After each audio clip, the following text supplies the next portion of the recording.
The seamstress wed a broken widower, only to learn the man she saved was the Duke in disguise. The village of Moor Hollow whispered behind their hands as Maris Thorne made her way down the cobblestone path toward the small cottage at the edge of the woods. Rain fell in gentle sheets, darkening her woolen cloak and the small bundle of belongings she carried. Fingers pointed from doorways, and eyes followed with judgment the seamstress who had agreed to wed the broken widower, a man who had nothing to offer but his grief. "She'll regret it before the month is out," someone murmured loud enough for Maris to hear. "Poor foolish creature," another voice added. Maris kept her chin lifted, though her heart pounded against her ribs. She had made her choice when she had found Rowan Vale collapsed in fever outside her small shop 3 months prior. When he had awakened, something in his hollow eyes had called to her, something that spoke of a depth of suffering she recognized all too well. The cottage door hung slightly ajar, as if uncertain of its welcome. Maris paused before it, her fingers tracing the frayed edges of her shawl. The simple ceremony at the village church had been witnessed only by the vicar and his wife. No one had stood for Rowan. No one had wished them joy. She pushed the door open to find him seated by the hearth, shadows dancing across his gaunt face. His tall frame seemed diminished in the worn armchair, his fingers tracing the edge of a book he was not reading. "You came," he said, his voice rough with disuse. "I made a promise," Maris replied, setting her bundle down. Rowan Vale stood, and for a moment something flashed in his eyes, something that seemed at odds with the shabby surroundings and his simple attire. He moved with a strange innate grace that suggested a life lived in grander halls. "I have prepared a chamber for you," he said, gesturing toward a narrow doorway. "It is yours alone, until we know each other better," Maris finished for him. The marriage was one of convenience and care, not passion. "Not yet. You are kinder than this world deserves," Rowan said, his gaze dropping to the floor. "The world has never concerned itself with what I deserve," she answered. "Why should I judge it differently?" That evening, as Maris prepared a simple meal from the meager provisions in the cottage, she noticed Rowan watching her hands as she worked. His attention was not lecherous, but rather held a curious wonder, as if the ordinary movements of domestic life were foreign to him. "Were you not married before?" she asked, emboldened by the quiet. A shadow crossed his face. "Yes, though it feels as if it were another life, another man." "And who are you now?" Maris asked, setting a bowl before him. Rowan's fingers trembled slightly as he reached for the spoon. "I'm not entirely certain. Perhaps that is why I needed someone to see me, even in this reduced state." The rain intensified outside, drumming against the cottage roof. In the small space between them, something unspoken hovered, the first fragile thread of connection between two souls who had known too much solitude. Later, as Maris lay in her narrow bed, she heard Rowan pacing in the main room, his footsteps too measured, too deliberate for a man of his supposed station, and when he paused outside her door, she held her breath, wondering if he would speak, but he moved away, leaving only the whisper of something unsaid. In the darkness, Maris touched the thimble she wore on a thin cord around her neck, her mother's only legacy. She had married a stranger, a man who carried more secrets than possessions. Yet somehow in his presence, she felt less alone than she had in years. "Who are you, Rowan Vale?" she whispered to the shadows, unaware that the answer would shake the foundations of her carefully ordered world. Dawn broke over Moor Hollow with reluctant light, casting long shadows across the cottage floor. Maris rose early, her fingers already seeking work. She found scraps of fabric in a forgotten corner and began to mend Rowan's threadbare shirt, the needle moving with practiced precision. "Oh, you needn't do that," Rowan's voice came from the doorway, startling her. "It gives my hands purpose," Maris replied, not looking up. "And you are in need of mending." A strange, soft laugh escaped him, perhaps the first she had heard. "Is that what you see? A man to be mended?" "I see what is before me," she answered, finally meeting his gaze. "A man who has forgotten how to live." Rowan crossed the room with that same incongruous grace, taking a seat across from her. His fingers traced an invisible pattern on the wooden table, and Maris noticed a faint mark on his right hand, a circular indentation, as if something had been recently removed. "The villagers believe you have made a grave error in judgment," he said. "The villagers have always found me wanting in judgment," Maris replied, tying off a neat stitch. "First when I refused the butcher's son, then when I insisted on keeping my mother's shop after her passing, and now wedding a penniless widower with nothing to offer but a leaking roof and bitter memories." His tone carried an edge of self-mockery. Maris set down her needle. "Is that all you offer, Rowan?" He looked away, his profile sharp against the morning light. "For now it is all I can safely give." The word safely hung between them, laden with unspoken implications. As days passed, they established a quiet routine. Maris would walk to the village to maintain her small seamstress business, returning with whatever provisions she could afford. Rowan would gather firewood, tend to simple repairs around the cottage, but never ventured into the village himself. One evening, as a storm raged outside, Maris found him staring at the fire, a folded paper clutched in his hand. He hastily tucked it away as she entered. "A letter?" she inquired, setting down her wet shawl. "Nothing of consequence," he answered too quickly. That night his nightmares woke her, desperate pleading words in sleep. Maris hesitated at his door, then entered to find him thrashing against invisible bonds. "Rowan," she whispered, touching his shoulder gently. He woke with a violent start, his hand capturing her wrist with unexpected strength. For an instant, his eyes held an authority that seemed to belong to another man entirely. "Forgive me," he murmured, releasing her immediately. "The dreams." "Tell me," Maris said, sitting at the edge of the bed. Rowan's breathing gradually steadied. "I see flames. A carriage overturned. My wife and child." His voice broke. "I could not reach them in time." Maris took his hand, feeling the calluses that seemed too new, as if his hands had only recently known labor. "You survived. There is purpose in that." "What purpose could there be in living half a life?" he asked bitterly. "Perhaps to find the other half," she answered. The next morning Maris returned from an early errand to find a stranger's horse tethered outside their cottage, a magnificent beast that seemed wildly out of place in their humble surroundings. Inside, she heard voices raised in argument. "Your Grace, this charade has gone far enough." An elderly man in formal dress stood facing Rowan, who had gone deathly pale. "Lower your voice, Hollins," Rowan commanded, his tone carrying an unmistakable ring of authority. "The duchy cannot wait forever while you play at being a commoner. The council demands your return, and Lady Seraphine's family grows impatient with your extended mourning period." Maris stood frozen in the doorway, the basket of thread slipping from her fingers. Both men turned at the sound. "Maris," Rowan began, his voice strained. "Your Grace," she echoed, her world tilting on its axis. The elderly man, Hollins, turned to her with a mixture of surprise and dismay. "Dear heavens, who is this woman?" "My wife," Rowan answered, straightening to his full height. For the first time, Maris saw him as he truly was, not a broken widower, but something else entirely, something that belonged to a world she had only glimpsed through the windows of grand carriages passing through the village. "Your wife?" Hollins repeated aghast. "But you cannot possibly—" "Enough!"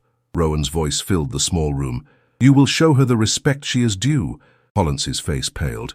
"The council must be informed immediately. This changes everything." "Leave us," Rowan commanded, and the authority in his voice brooked no argument. When the door closed behind Hollins, silence descended like a physical weight. Maris stared at the stranger who wore her husband's face. "Who are you?" she asked, though she feared she already knew the answer. "I am Rowan Valahart, Duke of Winthorn." The words fell like stones into the stifling silence of the cottage. Maris felt the room spinning around her, the humble widower she had married, the man whose fevered brow she had cooled, whose nightmares she had soothed. A duke. It seemed a cruel jest from a world that had never shown her kindness. "Why?" she managed at last, her voice barely above a whisper. "Rowan—" "No, the duke," crossed the room with measured steps, stopping just short of touching her. "After the accident, after losing Eleanor and our son, I could not bear the weight of the title, the endless parade of sympathy and expectation. I fled." "Into a lie," Maris said, stepping back from him. "Into a marriage built on falsehood." "Not falsehood," he insisted, his eyes darkening. "I am still the man you knew. The title does not change who I became in grief." Maris wrapped her arms around herself, suddenly aware of her plain dress, her rough hands. "And what of me? Did you think me so desperate that you could play this game with my life?" "It was never a game." His voice grew hoarse with emotion. "When I collapsed at your door, I was as close to death as a man could be without surrendering to it. You saved me, Maris. Not out of duty or advantage, but out of pure compassion." She turned away, unable to meet his gaze. "And now that your steward has found you, what becomes of me, the seamstress who unwittingly married a duke?" Rowan was silent for a long moment. When he spoke again, his voice had changed, carrying a formality that had been hidden beneath his grief. "The marriage can be annulled quietly.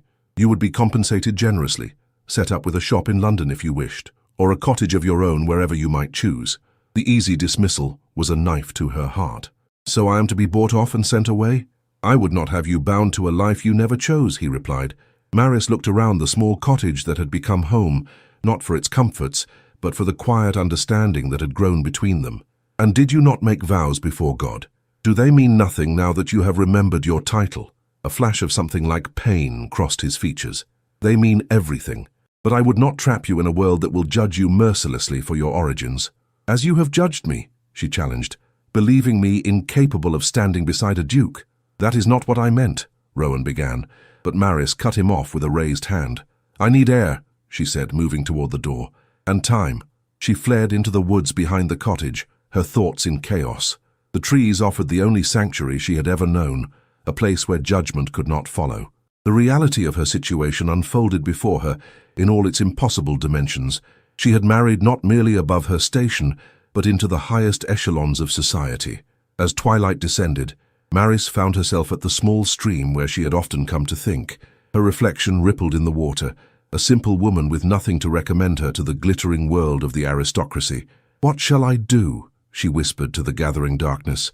When she returned to the cottage, she found Rowan, the Duke, standing by the hearth, his back to the door. He had changed into different clothes, garments that had been hidden somewhere in the cottage. The fine cut of his coat, the quality of the fabric, transformed him into someone both familiar and foreign. I must return to Winthorne Hall, he said without turning. The estate has been without its master for too long. I see, Maris said, keeping her voice level despite the ache in her chest. He turned then, his eyes searching her face. Come with me, he said, the words rushing out as if he had been holding them back, not as an obligation, but as my choice. Maris felt her heart leap traitorously. And what would I be at Winthorne Hall? Your mistake, your charity? My Duchess, he answered simply. You cannot mean that, she whispered. Rowan crossed to her, taking her work-roughened hands in his. I have lived two lives now, Maris. One of privilege and duty, another of loss and simplicity. It is only in this second life with you that I have found a reason to continue breathing. She searched his face for deceit, but found only a vulnerability that matched her own. The Tun will never accept me. Then they shall not accept me either, he replied with unexpected firmness. For I will not return without the woman who saved more than my life. She saved my soul. In that moment, with his hands warm around hers and his eyes holding a promise she scarcely dared believe, Maris made her choice. Then I shall come, she said, not as your secret or your shame, but as your equal in all things that matter. The ghost of a smile touched his lips, the first true smile she had seen. My equal in all things, he agreed, though I warn you, your skill with a needle far surpasses mine. Despite everything, a small laugh escaped her. It was a beginning, fragile as a newly threaded stitch, but holding the promise of something that might, in time, become strong enough to withstand the scrutiny of a world determined to pull it apart. The journey to Winthorne Hall commenced at dawn, with a carriage far grander than anything that had ever stopped in Moorhollow. Villagers emerged from their homes, eyes wide with disbelief, as Maris Thorne, the humble seamstress, stepped into the ducal conveyance beside a man they barely recognized, Rowan Veilhart, Duke of Winthorne, standing tall and commanding in attire befitting his station. They will talk of this for generations, Maris murmured as the carriage door closed. Let them, Rowan replied, his hand finding hers. Perhaps it will give them hope that life contains more possibilities than they imagined. As the carriage pulled away from the cottage that had sheltered their brief simple marriage, Maris felt a strange tightening in her chest. That small dwelling had witnessed the birth of something genuine between them, something she feared might not survive transplantation to grander soil.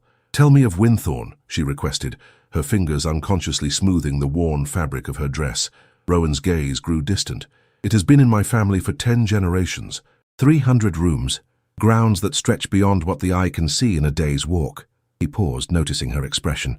It is not the grandeur that matters, Maris. It is the responsibility. For the land, the tenants, for everything and everyone under Winthorne's protection, he confirmed. My father taught me that a title without service is merely decoration. The journey stretched through the day, the landscape gradually transforming from humble villages to increasingly manicured countryside. With each passing mile, Maris observed subtle changes in Rowan, his posture becoming more formal, his gaze more measured. The broken widower receded and the Duke emerged. You are different already, she observed quietly. Rowan's eyes met hers. "Am I?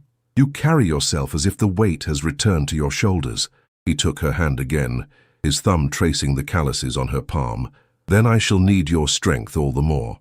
As twilight descended, they crested a hill, and Winthorne Hall appeared in the valley below, a magnificent stone edifice with countless windows ablaze with light, surrounded by formal gardens and ancient oaks. Maris felt her breath catch in her throat. "It looks like something from a dream," she whispered. "It can be a beautiful dream or a gilded cage," Rowan replied. "The choice has always been in how one lives within its walls." The carriage wheels crunched on the gravel drive, and Maris saw a small gathering of servants assembled on the steps, their expressions a mixture of relief and barely concealed curiosity. At their head stood Hollands Kerr, the elderly steward, who had discovered them in the cottage. "His Grace returns," Hollands announced formally as the carriage door opened, "and Her Grace, the Duchess of Winthorne." The title fell strangely upon Maris's ears, like clothing several sizes too large. She felt Rowan's steadying hand at her elbow as she descended from the carriage, conscious of the scrutiny of every eye. "Prepare the Duchess's chambers," Rowan commanded, "and send word to Madame Levesque in the morning. We shall require her services immediately." "Already done, Your Grace," Hollands replied, "though perhaps I might have a private word regarding certain expectations." "Tomorrow," Rowan said firmly. "Tonight we rest."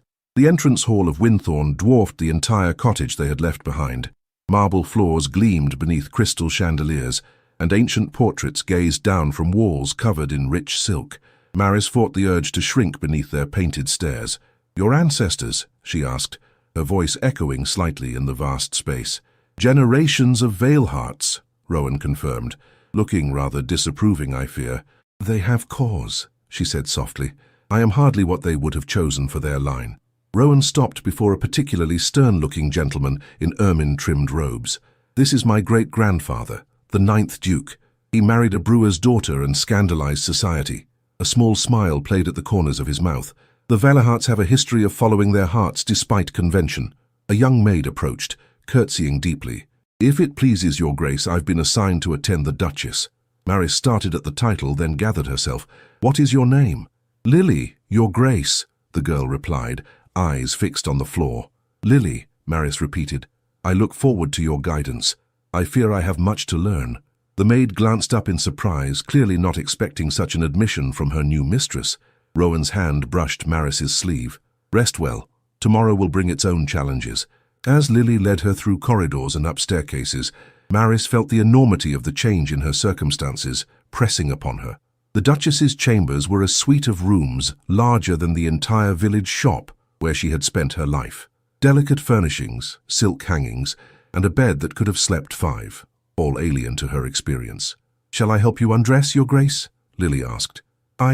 Yes," Maris replied, unfamiliar with being attended in such an intimate manner. As the maid carefully removed her simple garments, Maris caught sight of herself in a full-length mirror, a stranger in an unknown land. "The bath is prepared whenever you wish, Your Grace," Lily continued, "and there are nightclothes laid out." When the girl had gone, Maris sank onto the edge of the enormous bed, her fingers finding the thimble she wore around her neck.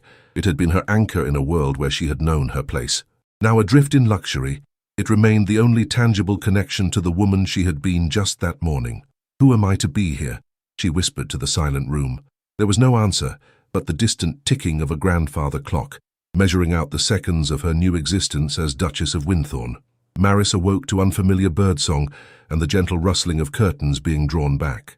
Sunlight streamed across a bed larger than any she had known, momentarily disorienting her before memory rushed back.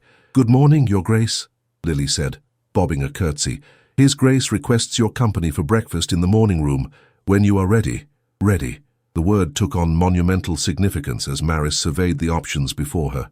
Her own dresses, pitifully few and woefully inadequate, had been pressed and laid out, but beside them hung a simple gown of soft blue that had not been there the night before. "His Grace had it brought from the late Duchess's rooms," Lily explained, noticing her gaze, "until Madame Levesque can attend to a proper wardrobe." The thought of wearing his first wife's clothing sent a chill through Mary.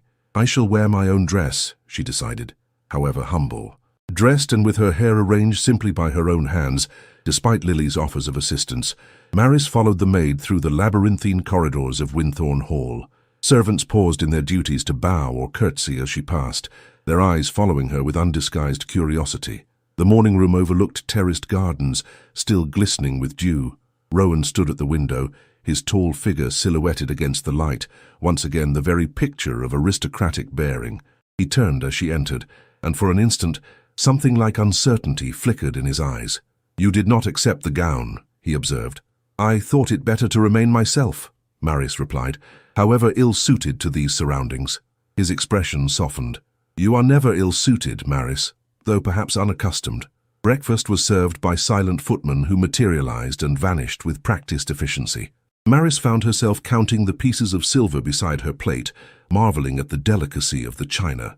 "Hollands has drawn up a preliminary schedule," Rowan said, unfolding a paper beside his plate. "Madame Levesque arrives at 10 for fittings, followed by Mrs. Penworth, who will guide you through the household accounts and staff management." "All today?" Maris asked, a note of alarm in her voice. "Society will not wait long before curiosity drives them to our door," he replied. "We must prepare you as swiftly as possible." "Prepare me," she echoed, "like a lamb for slaughter." Rowan set down his cup with deliberate care, like a duchess, for her rightful place. A clock chimed somewhere in the vast house, and Rowan rose. "I must meet with my steward and review the estate affairs I've neglected. Will you be comfortable with the arrangements I've made?" Maris nodded, though comfort was the furthest thing from her mind. Madame Levesque arrived precisely at 10, a Frenchwoman of indeterminate age with sharp eyes and sharper pins. She circled Maris like a hawk assessing its prey. "The posture is good," she pronounced. "The hands—" She lifted Maris's work-roughened fingers with barely concealed dismay. "We shall need long gloves for the immediate engagements." For the next 2 hours, Maris stood as a living mannequin, while fabrics were draped, measured, and pinned around her. Silks and velvets in jewel tones, lawns and muslins for morning wear, riding habits and walking dresses, an entire existence defined through clothing. "And for the evening presentation, I think the emerald silk with silver embroidery," Madame Levesque decided. "It will make a statement, yes?" "What statement would that be?" Maris asked, exhaustion creeping into her voice. The Frenchwoman's eyes glittered. "That the new Duchess of Winthorne is not afraid to shine." Mrs. Penworth followed, a stately housekeeper with iron-grey hair and a manner that suggested she had seen far stranger things than a seamstress elevated to duchess. She presented Maris with household keys, ledgers, staff rotations, and meal plans, with brisk efficiency. "The household runs on precision, Your Grace," she explained, "though naturally you may wish to make changes once you've settled." "I would not wish to disrupt what works well," Maris replied cautiously. Something like approval flashed in Mrs. Penworth's eyes. "A wise approach, if I may say so, Your Grace."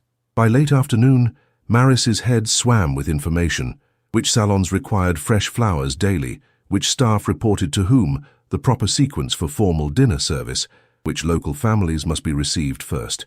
She retreated to the Duchess's garden, a walled sanctuary of herbs and flowering shrubs, seeking a moment's peace. There, seated on a stone bench, she found Hollands Kerr consulting a leather-bound volume.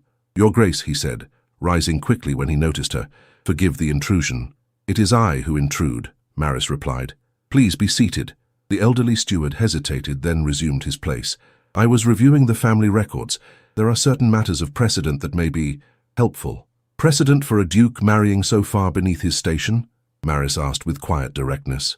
Hollands's weathered face betrayed nothing. "Precedent for unexpected unions that proved fortunate for the Valahart line." He opened the volume to a marked page. The 9th Duke's wife, a brewer's daughter, as His Grace may have mentioned, brought innovation to the estate's agricultural practices that doubled its yield within 5 years. The 7th Duchess was a physician's daughter who established the hospital that still serves the county. Maris studied the neat entries of births, marriages, and achievements. "You seek to reassure me." "I seek to remind myself, Your Grace, that Winthorne has thrived most when its masters chose partners who brought more than bloodlines to their union." Hollands closed the book carefully. "His Grace was lost after the accident. I feared we had lost him entirely, yet he returns with you, and there is life in his eyes again." Maris felt a lump form in her throat. "I am not certain I belong in this world, Mr. Kerr. If I may be permitted to speak plainly, Your Grace, none of us begins belonging. We grow into our places." He rose, bowing formally. "And I believe you may grow into yours more naturally than you imagine." As twilight descended, Maris made her way back through the gardens, contemplating Hollands's words. At the terrace steps, she found Rowan waiting, his face lined with the fatigue of a day spent reconciling with responsibilities long abandoned. "Was it terrible?" he asked, offering his arm. "Educational," she replied, accepting it. "And yours?" "The estate survived my absence better than I deserved." His voice carried a note of self-reproach. "My tenants deserved more attentive care." They walked in silence through the deepening shadows, the great house looming before them like a mountain to be scaled. "Do you regret coming?" Rowan asked suddenly. Maris considered the question with honesty. "I regret nothing that has brought us to this moment," she answered, "though I fear what may come after." His hand covered hers where it rested on his arm. "Then we shall face it together, one moment at a time." The invitation arrived precisely 1 week after their return to Winthorne Hall, engraved on heavy cream paper, the seal of the Countess of Ballroom pressed into dark blue wax. Maris turned it over in her hands, the weight of it seemingly greater than its physical substance. "A supper and musicale," Rowan explained, reading over her shoulder. "Lady Ballroom wastes no time in satisfying her curiosity." "Will there be many guests?" Maris asked, unable to keep the apprehension from her voice. "Enough to constitute a proper examination of the new Duchess," he replied with a hint of bitterness. "Though Caroline Ballroom is less vicious than some, her invitation is likely a combination of genuine welcome and strategic advantage in being first to present us." In the days since their arrival at Winthorne, Maris had undergone a transformation that, while external, had begun to affect her sense of self. Madame Levesque's promised wardrobe had materialized with astonishing speed, morning dresses, walking ensembles, and evening wear that somehow managed to be both fashionable and suited to Maris's simpler tastes. Her hands, though still bearing the marks of her former occupation, were now regularly gloved in soft kid leather. Her hair, arranged each morning by Lily, was styled in a manner both elegant and unobtrusive. Yet beneath these trappings of nobility, she remained the seamstress of Moorhollow, observing, measuring, and adapting with the precision that had once guided her needle. "I shall need guidance," she admitted, setting the invitation on the breakfast table. "I have never attended such an event." "You will have little to do but be observed," Rowan assured her. "Lady Ballroom's musicales are primarily showcases for her daughter's mediocre talents at the pianoforte, interspersed with sufficient food and gossip to make the torture endurable." Despite his light tone, Maris recognized the concern behind his eyes.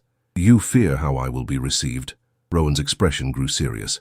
"I fear how deeply the barbs may cut, though they will be disguised as pleasantries. Society has refined cruelty to an art form." "Then I shall be prepared," Maris said with more confidence than she felt. "After all, I have faced the disapproval of Moorhollow for years. How much worse can the ton be?" The answer came 3 nights later, as their carriage joined the elegant procession approaching Ballroom House. Maris sat beside Rowan, her heart beating painfully against her ribs despite the calming effect of the emerald silk gown Madame Levesque had created. Her mother's thimble rested beneath the bodice, a talisman against the evening ahead.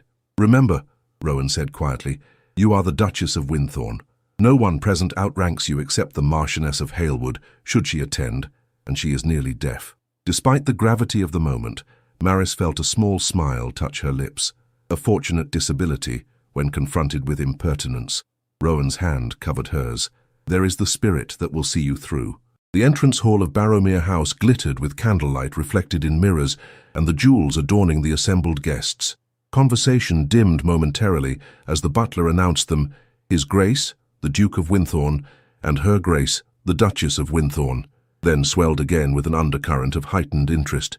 Their hostess advanced, a handsome woman of middle years, her smile practiced but not entirely insincere.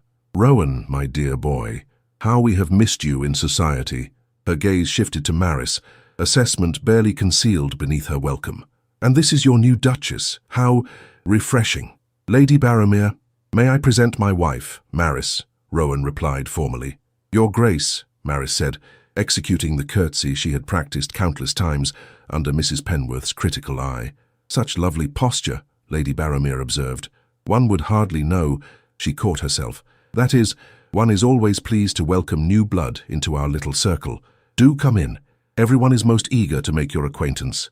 The everyone in question proved to be a glittering assembly of aristocratic faces, all turning with varying degrees of subtlety to inspect the newcomer in their midst.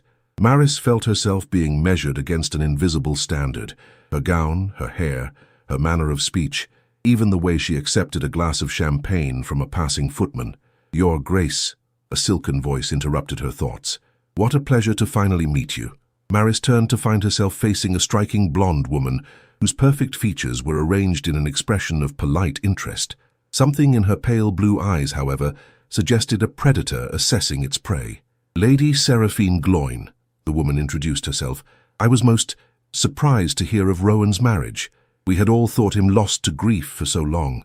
"Sometimes what seems lost may simply be finding its way home by a different path," Maris replied carefully. Lady Seraphine's perfect eyebrow arched slightly. "How poetic. Were you acquainted with the late Duchess?" "I was not," Maris admitted. "A pity. Eleanor was the very model of aristocratic grace. Her family connections alone ensured her welcome in the highest circles." Lady Seraphine sipped her champagne delicately. "One wonders how you shall manage without such advantages." The barb was delivered with such precision that Maris might have admired the craftsmanship had it not been aimed at her heart. Before she could formulate a response that would not betray her discomfort, Rowan appeared at her side. "Lady Seraphine," he acknowledged coolly, "I see you've met my wife." "Indeed, Your Grace. We were just discussing the challenges of entering society so abruptly." Her smile never wavered. "I've offered my assistance, should the Duchess require guidance in navigating our particular waters." "My wife navigates by her own moral compass," Rowan replied, his voice carrying an edge that caused nearby conversations to falter. "I find it infinitely more reliable than the shifting winds of fashion or favor." A flush of color touched Lady Seraphine's cheeks. "How fortunate for her, and for you." As she moved away, Maris released a breath she hadn't realized she was holding. "I believe I've made an enemy." "Seraphine's family had hopes of an alliance after a suitable mourning period," Rowan explained quietly. "My disappearance frustrated those plans. My return with a wife shattered them entirely."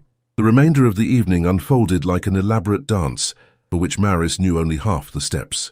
She was presented to countesses and baronets, generals' wives and politicians' daughters, each interaction a delicate negotiation between her natural dignity and her unfamiliarity with the social code. During supper, she found herself seated beside an elderly gentleman whose rheumy eyes regarded her with surprising kindness. "Lord Pemberton," he introduced himself. "Don't mind all the staring. They'll find something new to gossip about by next week." "Is that how long interest typically lasts?" Maris asked with a small smile. "Unless you provide them with fresh scandal," he chuckled. "Though marrying Winthorne has already set them buzzing like disturbed bees." As the guests assembled for the promised musical performance, Maris caught fragments of whispered conversations. "A seamstress, if you can imagine. Wonder what enchantment she worked on poor Rowan. Scarcely knows which fork to use." Each remark was a tiny cut, none fatal alone but accumulating toward a death by 1,000 social wounds. Yet when she caught Rowan's gaze across the room, steady, unwavering in his support, she found strength to lift her chin and face the scrutiny with grace. Later, as their carriage rolled homeward through the night, Maris finally allowed her shoulders to sag with the release of tension. "You were magnificent," Rowan said softly. "I was terrified," she confessed. "Yet you never showed it." He took her gloved hand in his. "That is the essence of true nobility, Maris. Not blood or breeding, but the courage to face adversity with dignity intact." In the darkness of the carriage, with only moonlight illuminating their faces, Maris felt something shift between them, a deepening of respect, perhaps, or the first tentative reaching toward something that might, in time, become love. "What happens now?" she asked. "Now, having survived the first skirmish," Rowan replied, "we prepare for the war." The weeks following their introduction to society brought a deluge of invitations to Winthorne Hall. Morning calls, garden parties, dinners and balls, each representing another opportunity for the ton to assess the unprecedented union of a duke and a seamstress. Maris faced each encounter with growing confidence, though the strain of constant scrutiny often left her exhausted by day's end. One particularly trying afternoon found her retreating to the Duchess's garden, seeking solace among the herbs and roses that offered neither judgment nor whispered commentary. There, she discovered a weathered stone bench partially hidden behind a trellis of climbing roses, a perfect sanctuary. "I wondered where you might have escaped to," Rowan's voice came from behind her. "Mrs. Penworth said you'd declined Lady Meryton's invitation for tea." Maris did not turn. "I could not face another hour of veiled insults disguised as compliments." Rowan settled beside her on the bench, his formal attire incongruous among the untamed greenery. "You've managed admirably thus far." "Have I?" She finally met his gaze. "Each day I feel more like an imposter waiting to be exposed. Last night at the Halverstons, I used the wrong spoon for the soup course, and Lady Seraphine's smile could have cut glass." "The wrong spoon," Rowan echoed with gentle mockery. "Truly the empire shall fall." Despite herself, Maris felt a smile tug at her lips. "When you say it aloud, it does sound rather absurd." "Because it is absurd," he insisted. "These tiny rules and markers exist solely to distinguish those who belong from those who must be kept out. They have nothing to do with one's character or worth." Maris studied his face, struck by the intensity of his conviction. "You speak as if you've always stood outside these rules yourself." Something flickered in his eyes. "Perhaps I have in my own way, even before I fled." The unspoken grief hung between them. His first wife, his child, the life he had abandoned in his despair. They rarely spoke of it directly, circling the subject like moths around a flame, aware of the danger but drawn nonetheless. "Tell me about her," Maris said suddenly. "About Eleanor?" Rowan stiffened, clearly surprised by the request. "Why would you wish to know?" "Because she is part of who you are," Maris answered simply. "And because the tongue whispers comparisons I cannot defend against when I know nothing of the woman I supposedly fail to measure up to."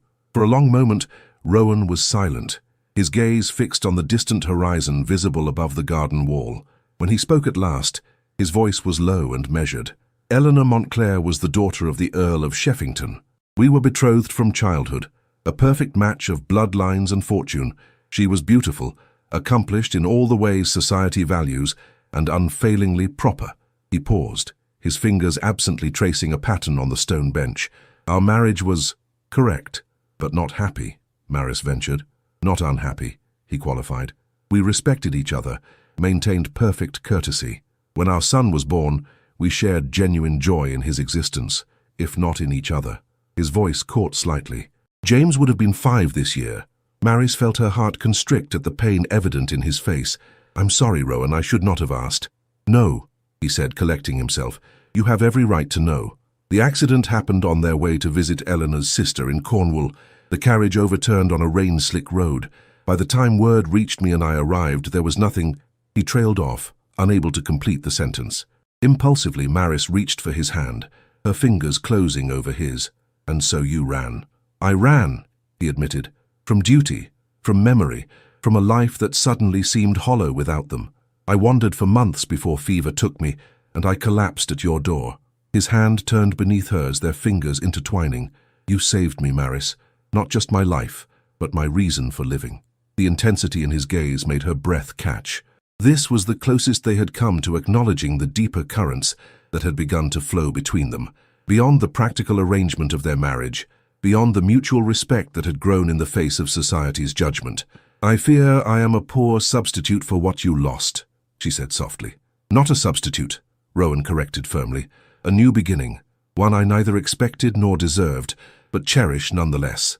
The honesty of his words hung in the air between them, shifting the landscape of their relationship in ways neither could fully comprehend. Maris found herself wondering, not for the first time, what it might be like to truly be his wife in all ways, not just in name. As if reading her thoughts, Rowan's gaze dropped to their joined hands. "I have not pressed you on certain aspects of our marriage. I would not have you feel obligated by the vows we exchanged under such unusual circumstances." "And if it were not obligation?" Maris asked, her voice barely above a whisper. Before Rowan could respond, the moment was shattered by the arrival of Hollins, his usual composure notably disturbed. "Your Grace, forgive the interruption," he said, bowing hastily. "A matter of some urgency has arisen. Lady Seraphine Gloyn's carriage has just arrived, and she insists upon speaking with you immediately. She claims it concerns a matter that cannot wait." Rowan rose, reluctantly releasing Maris's hand. "Did she indicate the nature of this urgent matter?" "No, Your Grace, though she appears determined." Hollins's expression suggested he found Lady Seraphine's determination somewhat alarming. "I shall receive her in the blue salon," Rowan decided. "Maris, will you join me?" Though phrased as a question, Maris understood the request for solidarity. "Of course." The blue salon, with its elegant furnishings and serene color palette, seemed at odds with the tension radiating from their unexpected visitor. Lady Seraphine stood by the fireplace, her posture rigid, her normally perfect composure disturbed by some inner agitation. "Lady Seraphine," Rowan greeted her formally, "this is an unexpected pleasure." "I doubt you will find it pleasurable, Rowan," she replied, dispensing with formality. Her gaze flickered to Maris with barely concealed hostility. "What I have to say is perhaps best delivered privately. My wife and I have no secrets from each other," Rowan stated firmly. Lady Seraphine's perfect lips curved into a smile devoid of warmth. "How touching, and how inconvenient, as what I have to say concerns her directly." Maris felt a chill of apprehension. "Then by all means speak freely, Lady Seraphine." The blonde woman reached into her reticule and withdrew a folded paper. "It seems that the story of your romantic meeting has captured society's imagination. So much so that certain inquiries have been made about the new Duchess's background." She unfolded the paper deliberately. "Inquiries that have yielded most interesting results." Rowan stepped forward, his expression darkening. "If you have come to spread malicious gossip—" "Not gossip, Your Grace, fact." Lady Seraphine extended the paper toward him. "Parish records from Moorhollow. It seems your Duchess is not merely a humble seamstress, but the daughter of Elspeth Thorne, a woman known throughout the county for her unconventional morality." Maris felt the blood drain from her face. The truth she had spent a lifetime trying to outrun had finally caught her. "My mother made mistakes," Mary said, her voice steady despite the turmoil within. "As have we all. I fail to see how her choices reflect upon my character or my marriage." Lady Seraphine's eyebrow arched in mock surprise. "Such composure! But then, you've had a lifetime of practice in presenting a respectable face to the world, haven't you?" Her gaze shifted to Rowan.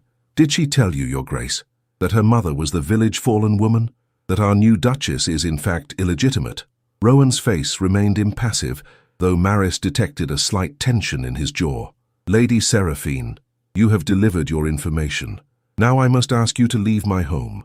"Leave? When I've come out of concern for the Valorhart name." Lady Seraphine affected an expression of wounded innocence. "The ton will be abuzz with this by tomorrow. I merely wish to offer you the courtesy of preparation." "How thoughtful," Rowan replied, his voice glacial. "Hollins will show you out." As if summoned by his name, the elderly steward appeared at the salon door, his expression suggesting he had perhaps been listening from just outside. "Lady Seraphine is departing," Rowan announced. With no choice but to retreat, Lady Seraphine gathered her skirts with meticulous dignity. "I do hope you'll reconsider your situation, Rowan," she said, pausing at the door. "There are still options available to you, discreet arrangements that could be made to minimize the scandal." "Good day, Lady Seraphine," was Rowan's only response. When the door closed behind her, a heavy silence descended upon the salon. Maris stood frozen, awaiting the questions, the accusations, perhaps even the recriminations she had feared since the moment they left Moorhollow. "Maris," Rowan began, his voice gentler than she had expected. "Why did you not tell me?" "Would it have mattered?" she asked quietly. "When we married in the cottage, we were both outcasts in our own way. What purpose would it have served to reveal that my mother had been the village scandal, that I grew up amid whispers and closed doors? It would have allowed me to protect you better against precisely this sort of attack," he replied, moving toward her. Maris stepped back, needing distance to maintain her composure. "I learned long ago that protection is an illusion. One either withstands the storm or breaks beneath it." "You need not weather this alone," Rowan insisted. "But I must," she countered. "Lady Seraphine is right about one thing. By tomorrow, every salon in London will be dissecting my parentage. The illegitimate daughter of a fallen woman, now Duchess of Winthorne.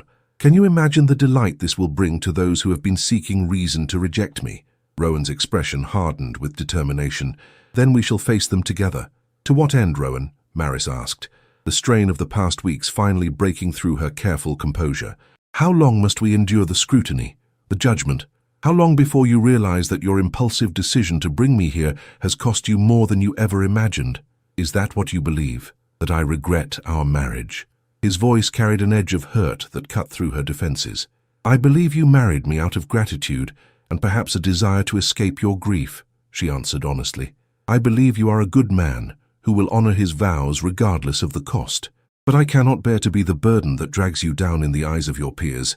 Rowan crossed the distance between them, his hands capturing hers with gentle insistence. "You are not a burden, Maris. You are the breath that restored life to my lungs, the light that guided me home from darkness." The intensity in his eyes made her heart falter. Pretty words do not change ugly truths.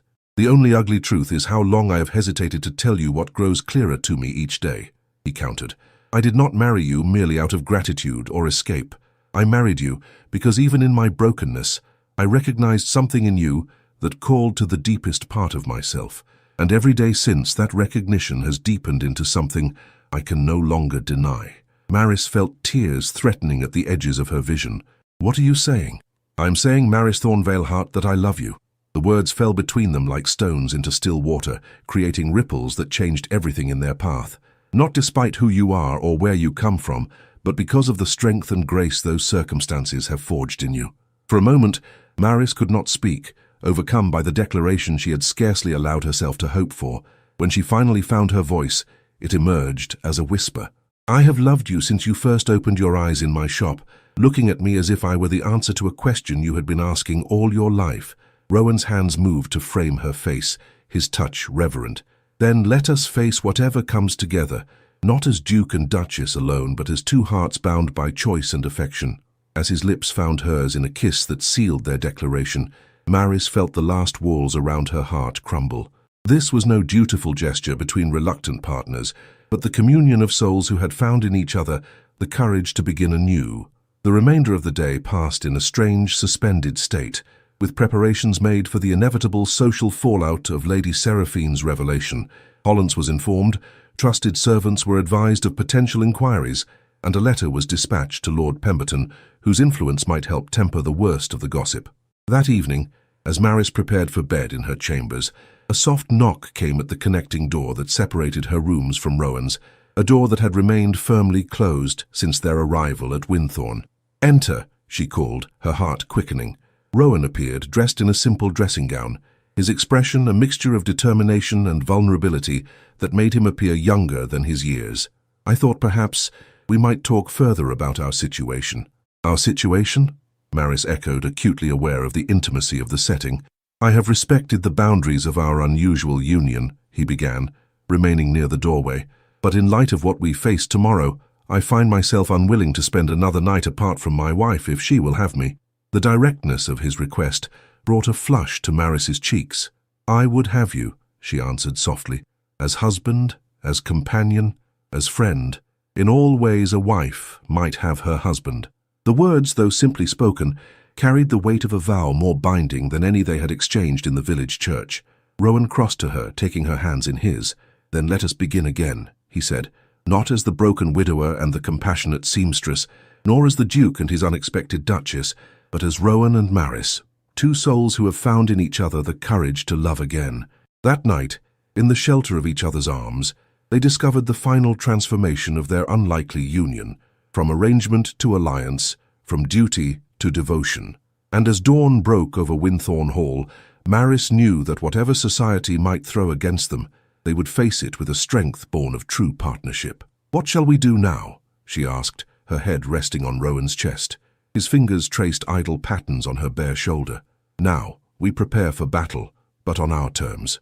The Duchess of Winthorne's garden party, hastily arranged in the face of brewing scandal, represented either the height of audacity or the depth of folly, depending on one's perspective. Invitations were dispatched to every notable family within 50 miles, announcing the event a mere 3 days after Lady Seraphine's revelation had begun circulating through society's drawing rooms. It is madness, Hollins declared as he reviewed the guest list with Maris in the morning room. To invite the very people who are at this moment dissecting your Grace's parentage over their breakfast tables. Perhaps, Maris acknowledged, making a small adjustment to the seating arrangement, but I learned long ago that secrets fester in darkness and wither in light. Let them come, let them see, let them judge openly rather than behind cupped hands. Rowan, entering in time to catch her words, smiled with unmistakable pride. My wife understands the battlefield better than those born to it, he observed. Force your enemy to face you directly rather than strike from shadows. Preparations transformed Winthorne's formal gardens into a spectacle of elegance. Marquees erected on the great lawn, musicians positioned beneath ancient oaks, refreshment tables laden with delicacies from the estate's kitchens.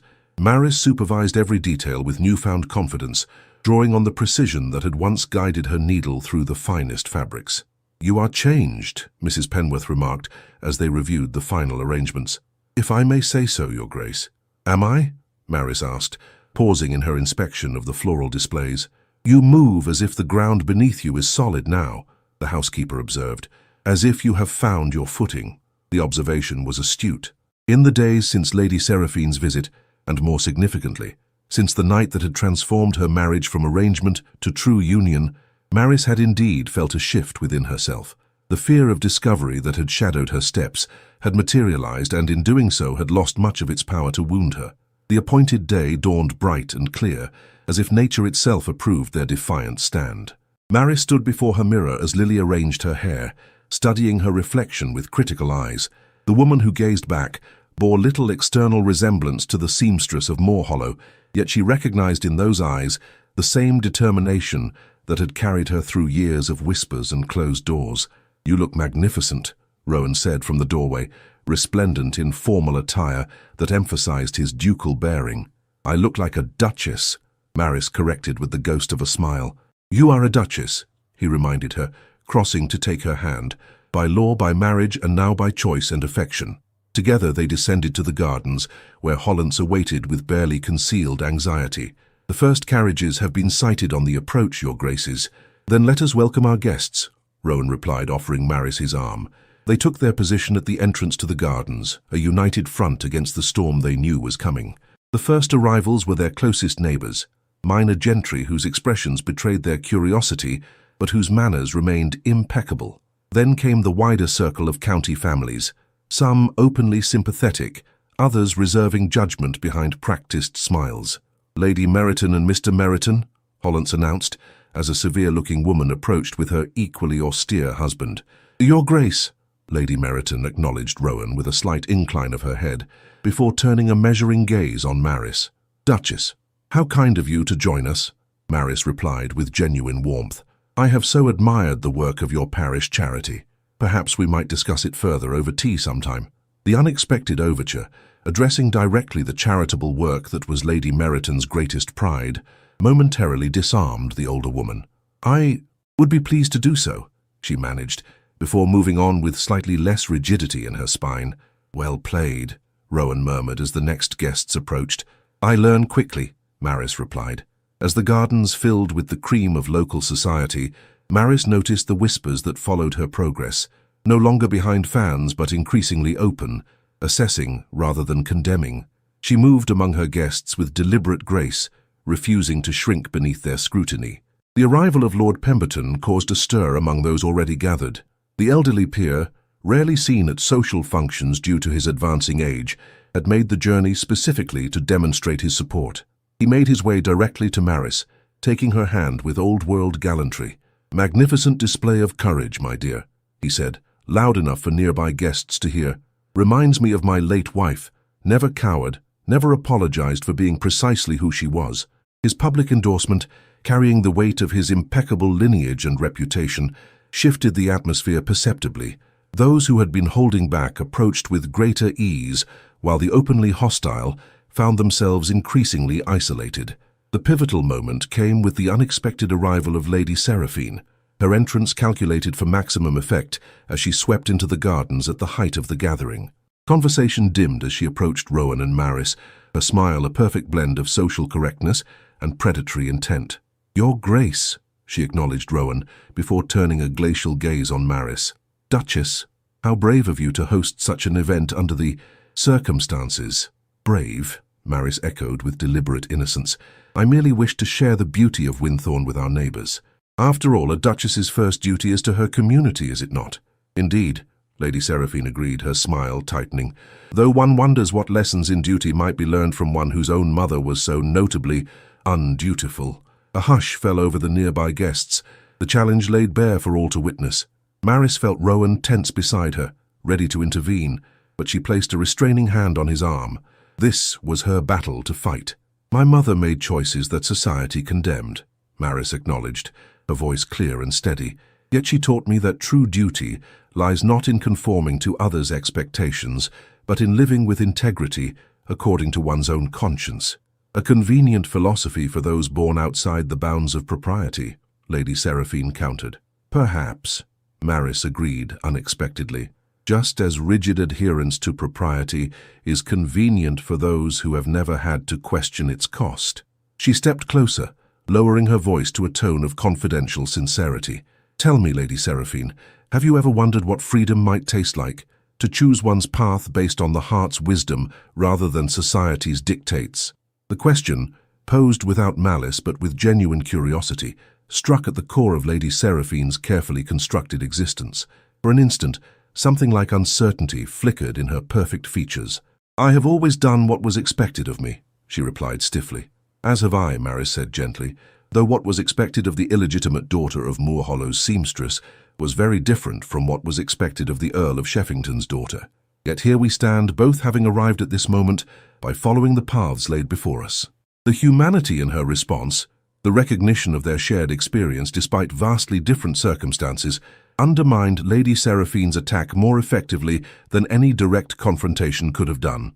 With nothing left to say that would not diminish her further in the eyes of watching society, Lady Seraphine executed a perfect curtsy.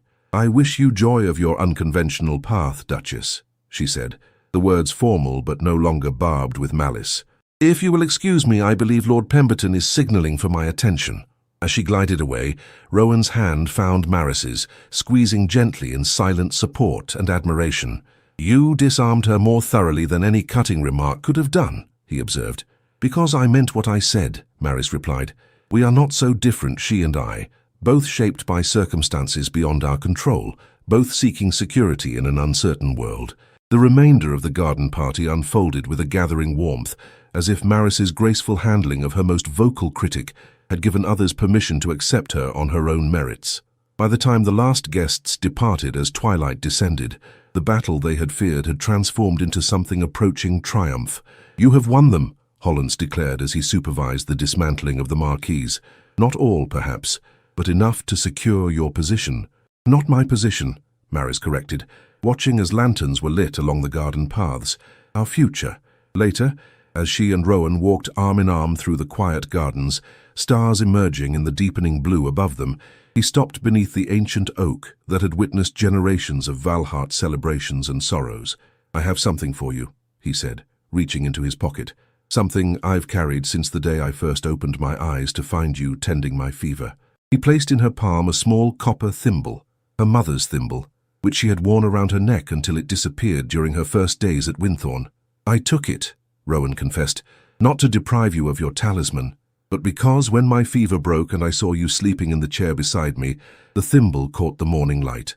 I kept it as a reminder that beauty and care can exist even in the darkest moments. Maris closed her fingers around the familiar object, tears threatening at the unexpected sentiment. I thought it lost. Never lost, he assured her, his hand covering hers, merely waiting to be returned when we both understood its true value. In that moment, beneath the ancient oak with stars emerging above them, the Duke and Duchess of Winthorne sealed their unlikely union with a kiss that promised not merely survival in the face of society's judgment, but triumph through the power of authentic love. Autumn descended upon Winthorne with a painter's palette, russet and gold spreading across the ancient oaks, crimson vines climbing stone walls that had witnessed centuries of Valahart history. Within those walls, the Duke and Duchess settled into a rhythm that defied society's expectations, building a life based not on precedent, but on the genuine affection that had blossomed between them. 3 months after the garden party that had secured Maris's position, she sat in her private study, a room that had once been Eleanor's but now bore the unmistakable touches of its new mistress. Sketches for estate improvements lined the walls, ledgers detailing the household accounts rested on her desk, and in the corner stood a small work-basket containing the fine needlework she still pursued in quiet moments. A gentle knock interrupted her review of the estate's charity expenditures. "Enter," she called, expecting Lily or perhaps Mrs. Penworth with afternoon tea. Instead, Rowan appeared, his expression betraying an unusual combination of excitement and trepidation. "Maris, I wondered if you might accompany me on a short journey. There's something I wish to show you." "Now?" she asked, glancing at the work before her. "The ledgers will wait," he replied with a smile. "This will not." Intrigued, Maris followed him to where a carriage awaited in the courtyard. The day was crisp but pleasant, the autumn sun warming the air despite the season's advance. As they settled into their seats, she noted that Rowan had not informed her of their destination. "A mystery outing?" she inquired, her curiosity piqued. "Of a sort," he acknowledged, though perhaps better described as a long-overdue introduction. The carriage travelled beyond the immediate grounds of Winthorne, following country lanes that wound through the Duke's extensive lands. After nearly an hour, they turned onto a tree-lined drive, leading to a handsome stone house, smaller than the Great Hall but still substantial, with well-tended gardens and an air of comfortable prosperity. "Briarwood Cottage," Rowan explained as the carriage slowed, though cottage is a rather modest description for a house with 12 bedrooms. "It's lovely," Maris observed. "Is it part of the estate holdings?" "It is the traditional dower house of Winthorne," he replied, "where dowager duchesses typically reside after their sons inherit the title." Before Maris could inquire further, the carriage halted before the entrance. A dignified woman in her 6th decade emerged from the house, her silver-streaked dark hair arranged in an elegant knot, her bearing reminiscent of Rowan's own natural grace. "Mother," Rowan said, as he handed Maris down from the carriage, "may I present my wife, Maris? Maris, this is the Dowager Duchess of Winthorne, Lady Evelyn Veilhart." Maris felt her heart falter. In all their time together, Rowan had mentioned his mother only in passing, explaining that she had chosen to live quietly at the dower house after his father's death. There had been no hint of introducing them, an omission Maris had attributed to shame over his unconventional choice of bride. "Your Grace," she said, dropping into a perfect curtsy. "My dear," Lady Emmeline replied, her voice warm and cultured, "how pleased I am to finally meet the woman who restored my son to himself." She extended her hands, drawing Maris up and examining her with keen eyes that missed nothing. "Yes, I see exactly why he chose you." "Mother has been abroad," Rowan explained, noting Maris's confusion. "She returned to England only yesterday. I wished you to meet as soon as possible." Lady Emmeline linked her arm through Maris's, leading her toward the house with easy familiarity. "Come inside, my dear. We have much to discuss, and Rowan tells me you've been reforming his household accounts with remarkable efficiency. I should like to hear all about it." The interior of Briarwood Cottage reflected its mistress's refined taste, elegant without ostentation, comfortable without sacrificing beauty. Lady Emmeline settled them in a sunny drawing room, overlooking gardens that still showed touches of late-season colour. "I must apologise for my absence during these crucial early months of your marriage," she said, as tea was served by an elderly butler. "Had I known Rowan had returned, and with a bride no less, I would have cut short my visit to Florence immediately." "I did not wish to disrupt your first extended holiday since Father's passing," Rowan explained, "and there was admittedly some confusion regarding my own circumstances." Lady Emmeline's eyebrow arched in a gesture so reminiscent of her son that Maris could not suppress a smile. "Confusion? Is that what we're calling your disappearance and subsequent return with a village seamstress as your duchess?" Despite the directness of her words, her tone held no judgment, only a mother's exasperated affection. "The ton has been most inventive in their embellishments," Maris acknowledged, finding herself drawn to the older woman's frankness. "The ton," Lady Emmeline said dismissively, "has nothing better to occupy their minds than the fabrication of scandals to enliven their dreary existence. I have ignored their opinions for 40 years, and am far too old to begin caring now." She turned her penetrating gaze fully on Maris. "Hollins writes to me regularly. He speaks most highly of your management of Winthorne and your dignity in the face of certain challenges." Maris set down her teacup carefully. "You refer to my birth." "I refer to Lady Seraphine's deplorable attempt to undermine you," Lady Emmeline corrected. "Your birth is a circumstance, not a character flaw, and having raised this occasionally stubborn son of mine, I assure you that character is what matters in sustaining a marriage and managing a dukedom." The blunt assessment, delivered with such casual certainty, swept away the last lingering fear that had haunted Maris, that Rowan's family would reject her, forcing him to choose between duty and affection. "Thank you," she said simply, "for stating the obvious." Lady Emmeline smiled. "My dear, if you've succeeded in bringing my son back from whatever darkness consumed him after the accident, you have my eternal gratitude. The title, the estate, the lineage, these things matter, of course, but they mean nothing without the heart to steward them properly." As afternoon stretched toward evening, the three talked with increasing ease.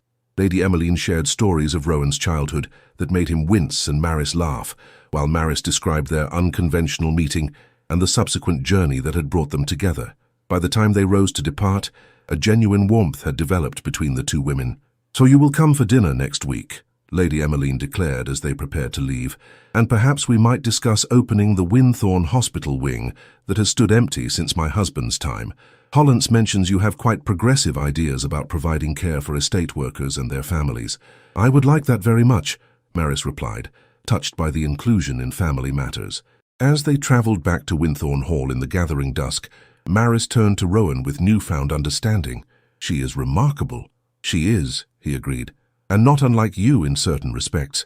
Clear-sighted, practical, and unafraid to speak truth regardless of consequence." "Why did you wait so long to introduce us?" Maris asked. Rowan's expression grew thoughtful, partly because of her absence abroad, but, if I am honest, partly from fear. "Fear?" she echoed, surprised. "That she would see in you everything I had lost in Eleanor. Warmth, authenticity, genuine partnership. That she would make me confront how hollow my first marriage had been beneath its perfect surface." He took her hand, his thumb tracing the contours of her palm. "I needed to accept that truth myself before I could bear to see it reflected in her eyes." The confession, delivered with such quiet vulnerability, reminded Maris how far they had travelled from the broken widower and compassionate seamstress who had exchanged vows in Moor Hollow's humble church. Their journey had transformed them both. Him from a man fleeing his past to one embracing a future he had never imagined. Her from a woman defined by circumstance to one who defined herself through choice and conviction. As Winthorne Hall came into view, its windows glowing with welcome against the twilight sky, Maris felt a sense of rightness settle over her. This place, once so intimidating in its grandeur, so foreign to her experience, had become home, not because of its beauty or status, but because within its walls she had found her truest self and her deepest love. "What are you thinking?" Rowan asked, noting her contemplative silence. "That sometimes," Maris replied, "the most unexpected journeys lead us precisely where we need to be." Winter descended upon Winthorne with crystalline beauty, frost etching delicate patterns on window panes, snow transforming the formal gardens into a landscape of pristine white. Within the great house, preparations for Christmas brought a festive air that had been absent during Rowan's years of grief and subsequent disappearance. The last Valhart Christmas celebration was held the year before the accident, Hollins explained as Maris reviewed plans for the traditional gathering of tenants, staff, and neighbouring gentry. "It has been sorely missed." "Then we shall ensure this one compensates for the years without celebration," Maris decided. "Has Lady Evelyn been consulted regarding the traditional observances?" "Indeed, Your Grace. She provided extensive notes and has offered to oversee the arrangement of the Great Hall if you approve." "I welcome her guidance," Maris assured him. "This is her family's history we are honouring." In the weeks leading up to the holiday, Winthorne hummed with activity. Boughs of evergreen and holly festooned the halls, kitchens produced mountains of traditional delicacies, and lists of guests and gifts grew under Maris's careful supervision. She found unexpected joy in these preparations, recognizing that she was not merely preserving tradition, but helping to rebuild something precious that had been broken. One morning, as snow fell in gentle curtains outside the library windows, Rowan found her poring over estate maps with unusual intensity. "Have we territorial disputes I should know about?" he inquired, bending to kiss her forehead. "Not disputes," Maris replied, "but perhaps an opportunity." She indicated a section of land near the village of Moor Hollow. "This parcel has lain fallow for nearly a decade, according to the ledgers. I wondered if it might serve a better purpose." Rowan studied the map with interest. "What did you have in mind?" "A school," Maris said, a hint of hesitancy in her voice, "for girls from the surrounding villages, particularly those whose circumstances might otherwise limit their opportunities." Understanding dawned in Rowan's eyes.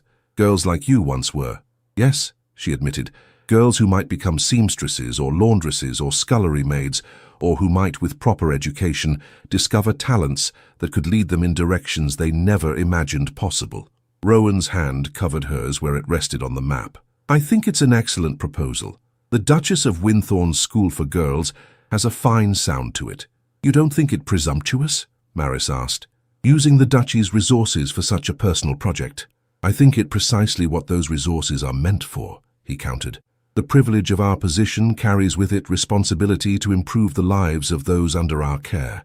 What better way than to offer opportunity where circumstance has denied it?" The warmth of his support reinforced what Maris had come to understand in her months as Duchess. that true nobility lay not in bloodlines or titles, but in the generosity of spirit that sought to lift others. It was this quality that had drawn her to Rowan even when he appeared as nothing more than a broken widower in need of care. "I shall begin drafting a proper proposal," she said, her enthusiasm growing. "Perhaps Lady Evelyn might offer insights from her work with the hospital wing." "She would be delighted," Rowan assured her. "Though I warn you, once engaged in a project, my mother can be rather formidable." Maris laughed. "I believe I can manage one formidable Valhard woman, having successfully tamed another." Christmas Eve arrived with perfect theatrical timing, snow falling just heavily enough to transform the landscape without impeding travel, fires crackling in every hearth, and the scent of pine and cinnamon perfuming the air. The great hall of Winthorne, decorated according to traditions dating back generations, welcomed guests from every stratum of local society. Tenants and their families mingled with neighboring gentry. Estate workers shared benches with village merchants, and at the center of it all, the Duke and Duchess of Winthorne presided with warmth that dissolved the usual rigid boundaries of class and station. "You have accomplished a minor miracle," Lady Evelyn observed as she joined Maris in surveying the festive gathering. "Winthorne has not seen such genuine celebration in many years, not even before the tragedy." Maris glanced at her mother-in-law curiously. Was there no joy in Rowan's first marriage? Lady Evelyn considered her answer carefully. There was correctness, propriety, fulfillment of duty. Eleanor was perfect in all the ways society values perfection, but perfect things can be cold, my dear. What you have brought to my son and to Winthorne is warmth. Across the hall, Rowan stood in conversation with a group of tenant farmers, his face animated in a way that still surprised those who had known him in his earlier life. Sensing Maris's gaze, he looked up, his eyes finding hers with unerring precision. The connection between them, visible to all who observed it, required no words or gestures to convey its depth. "Ah," Lady Evelyn said softly, "there it is, the thing I most wished for him and feared he would never find." "What is that?" Maris asked, though she suspected she knew the answer. "Love that transforms rather than merely decorates a life," the older woman replied. "My husband and I were blessed with such a bond. I had begun to fear that Rowan would never know its power." As midnight approached, traditional carols gave way to quieter reflection. Rowan rose to address the gathered company, his voice carrying to every corner of the hall. "For too many years, Winthorne has stood in shadow," he began. "First in grief, then in absence. Tonight marks not merely a return to tradition, but the beginning of a new chapter in the legacy of this house and these lands." His gaze found Maris, and he extended his hand toward her. "A chapter made possible by the courage and compassion of the woman who now stands as your Duchess. She came to Winthorne as a stranger to our ways, yet she has embraced not only the responsibilities of her position, but the hearts of all who call this place home." Maris rose to join him, her simple gown of deep crimson velvet a striking contrast to the traditional finery of duchesses past. Yet as she took Rowan's hand, the rightness of her place beside him was evident to all who witnessed it. "Together," Rowan continued, "we pledge to honor the past while building a future worthy of your trust and loyalty. May this Christmas be the first of many, where Winthorne stands as a beacon of hope and community for all who shelter beneath its care." The hall erupted in approval, the genuine affection of those gathered a testament to how thoroughly the unlikely Duchess had won their hearts. As the clock struck midnight, Rowan bent to kiss his wife in full view of the assembly, a gesture that would once have been considered too intimate for public display, but now seemed the perfect embodiment of the authentic spirit they had brought to Winthorne. Later, as the celebration continued and midnight gave way to the early hours of Christmas Day, Maris slipped away to the quiet sanctuary of the Duchess's garden. Though dormant under winter's touch, the herb beds and rose trellises held the promise of renewal with spring's return. Seeking solitude, Rowan's voice came from behind her as he followed her path through the snow. "Seeking a moment to remember," she replied, turning to face him. The moonlight silvered his features, reminding her of the broken man she had first encountered in Moor Hollow. "To remember how far we have come." He joined her beneath the bare branches of the rose arbor, snowflakes catching in his dark hair.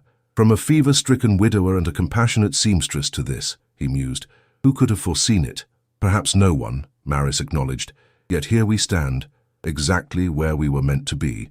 Rowan reached into his pocket, withdrawing a small package wrapped in silver paper. "I have a gift for you, one that could not wait for morning's exchange of presents."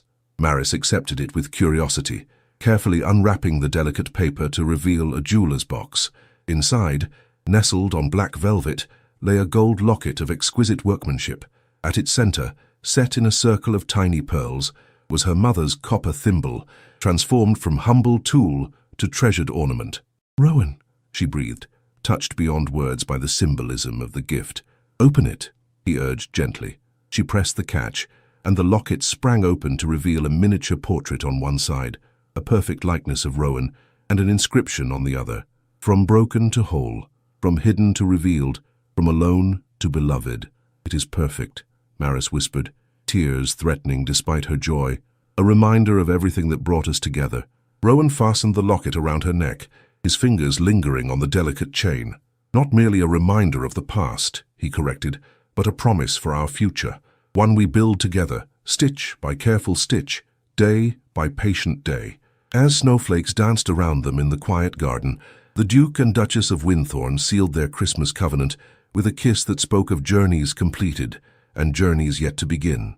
A seamstress and a broken widower who had found in each other the courage to become whole again.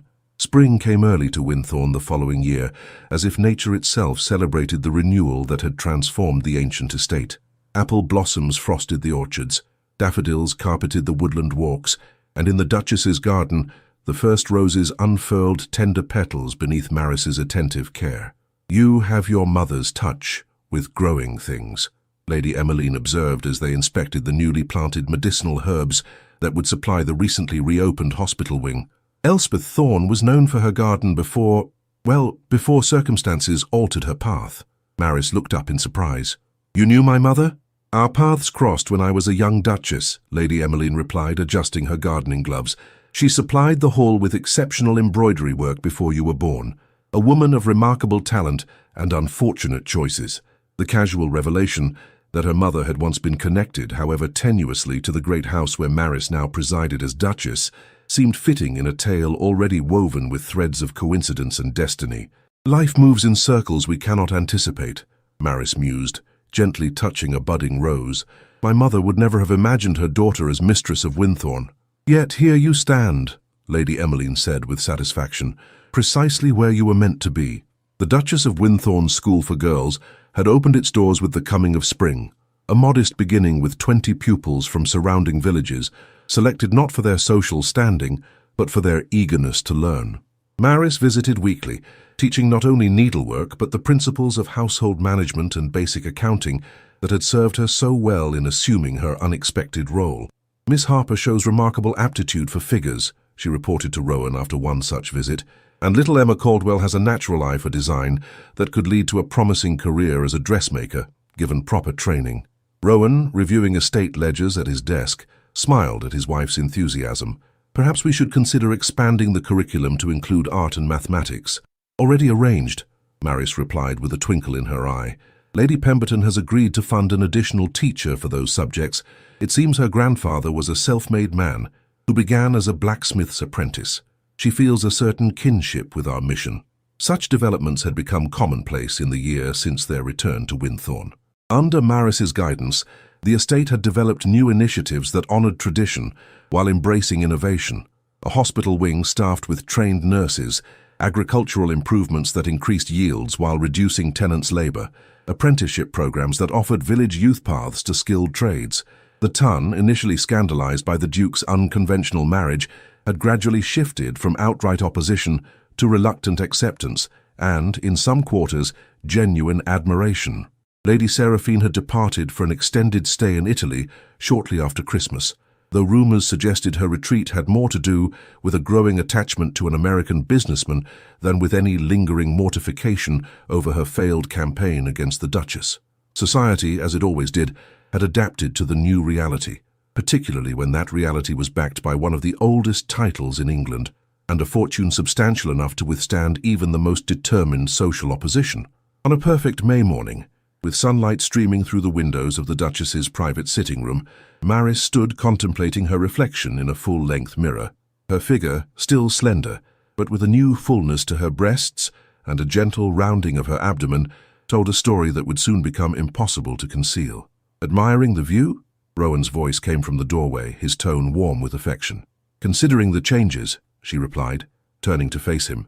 "Doctor, Preston confirms what we suspected. Winthorne will have an heir by autumn's end." The joy that transformed Rowan's features was unlike anything Maris had witnessed, even in their most intimate moments. He crossed the room in 3 strides, gathering her into an embrace that conveyed emotion beyond words. "Are you pleased?" she asked, though his reaction left little doubt. "Pleased?" he echoed, drawing back to meet her gaze. "Maris, you have given me life twice over. First when you saved me from fever and despair, and now as you carry the future of Winthorne beneath your heart." He placed his hand gently on the subtle curve of her abdomen, as if establishing connection with the new life growing within.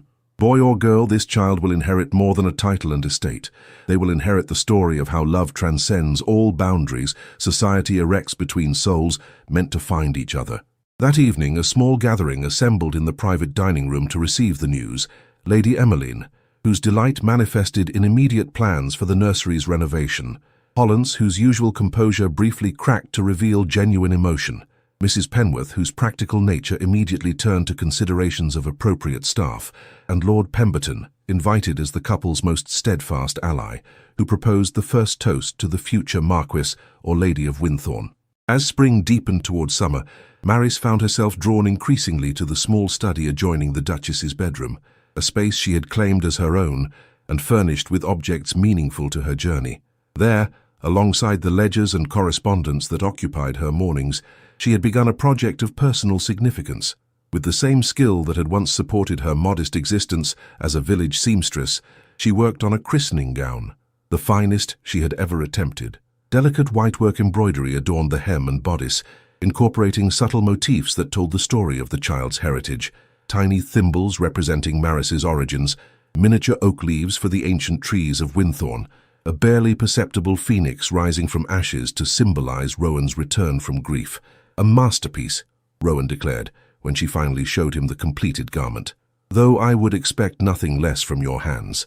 It contains everything that matters," Maris explained, her fingers tracing the intricate patterns. "Where we began, what we overcame, what we built together. I want our child to wear the story of their beginning against their skin, just as we carry our story in everything we do," Rowan agreed, his hand finding the locket that rarely left Maris's neck, the transformed thimble that symbolized their unlikely journey. As summer reached its zenith, the Duke and Duchess celebrated their first formal anniversary with an intimate gathering at Briarwood Cottage, Lady Emmeline's domain. The setting was deliberate, a middle ground between the grand formality of Winthorne Hall and the humble simplicity of the cottage in Moorhollow where their union had begun. Under a canopy of flowering trees, with only their closest allies in attendance, Rowan and Maris renewed the vows they had first exchanged as seeming strangers, now infused with the deeper meaning that comes from genuine knowledge and tested love. "I take you, Maris Thorne Veilhart," Rowan declared, his voice carrying to every corner of the garden, "not as the broken widower seeking shelter, but as the man you helped me become, whole, present, and eternally grateful for the gift of second chances." "I take you, Rowan Veilhart," Maris responded, one hand resting on her growing abdomen, "not as the seamstress reaching beyond her station, but as the woman you helped me discover, capable, worthy, and forever thankful for the love that saw beyond circumstance to possibility." As twilight descended and lanterns illuminated the garden, transforming it into a realm of golden light and soft shadow, the small assembly raised glasses to honor not merely a marriage, but a transformation of 2 individuals, of a great estate, of the very definition of what constitutes true nobility. Standing among those who had witnessed their journey from its most challenging moments to this pinnacle of joy, the Duke and Duchess of Winthorne embodied a truth that transcended the rigid boundaries of Victorian society, that authentic love recognizes no distinction of rank or birth, that the heart's wisdom often defies convention's narrow limitations, and that sometimes the most beautiful patterns emerge from threads that seemed, at first glance, mismatched. Later, as stars appeared in the velvet darkness above Briarwood's gardens, Rowan and Maris stood alone by the small ornamental pond, their reflections rippling in its surface. The Duke's hand rested protectively over his wife's, which in turn cradled the promise of their future. "Did you ever imagine," Maris asked softly, "when you collapsed at my door in Moorhollow that we would stand here thus, Duke and Duchess, husband and wife?" future parents. Never, Rowan admitted, his voice tender with memory and anticipation. Yet I cannot imagine standing anywhere else or with anyone but you. The seamstress who wed a broken widower, only to learn the man she saved was the Duke in disguise, had found her true place, not in the title bestowed by marriage, but in the authentic partnership they had forged through trials and triumphs. And as the heir to Winthorne grew beneath her heart, Maris understood that the greatest inheritance she could offer this child was not the legacy of ancient bloodlines, but the example of a love strong enough to transcend every boundary society might erect between souls destined to find each other. In the tapestry of life, it is not the threads of circumstance that determine our worth, but the patterns we choose to create with them. Maris and Rowan's journey reminds us that true nobility springs not from titles or bloodlines, but from the courage to see beyond society's narrow definitions to the authentic heart that beats within each soul. Their story teaches us that healing often comes from the most unexpected sources, that sometimes we must lose everything we thought defined us to discover who we truly are. In Maris's humble compassion and Rowan's willingness to be vulnerable, we find the transformative power of love that values character above station, truth above appearance, and genuine connection above social convention. Perhaps most importantly, this tale reminds us that our origins need not determine our destinations. The seamstress became a duchess not merely through marriage, but through her innate dignity, wisdom, and strength. The Duke found salvation not in his title or wealth, but in the honest recognition of his own brokenness and the courage to begin anew.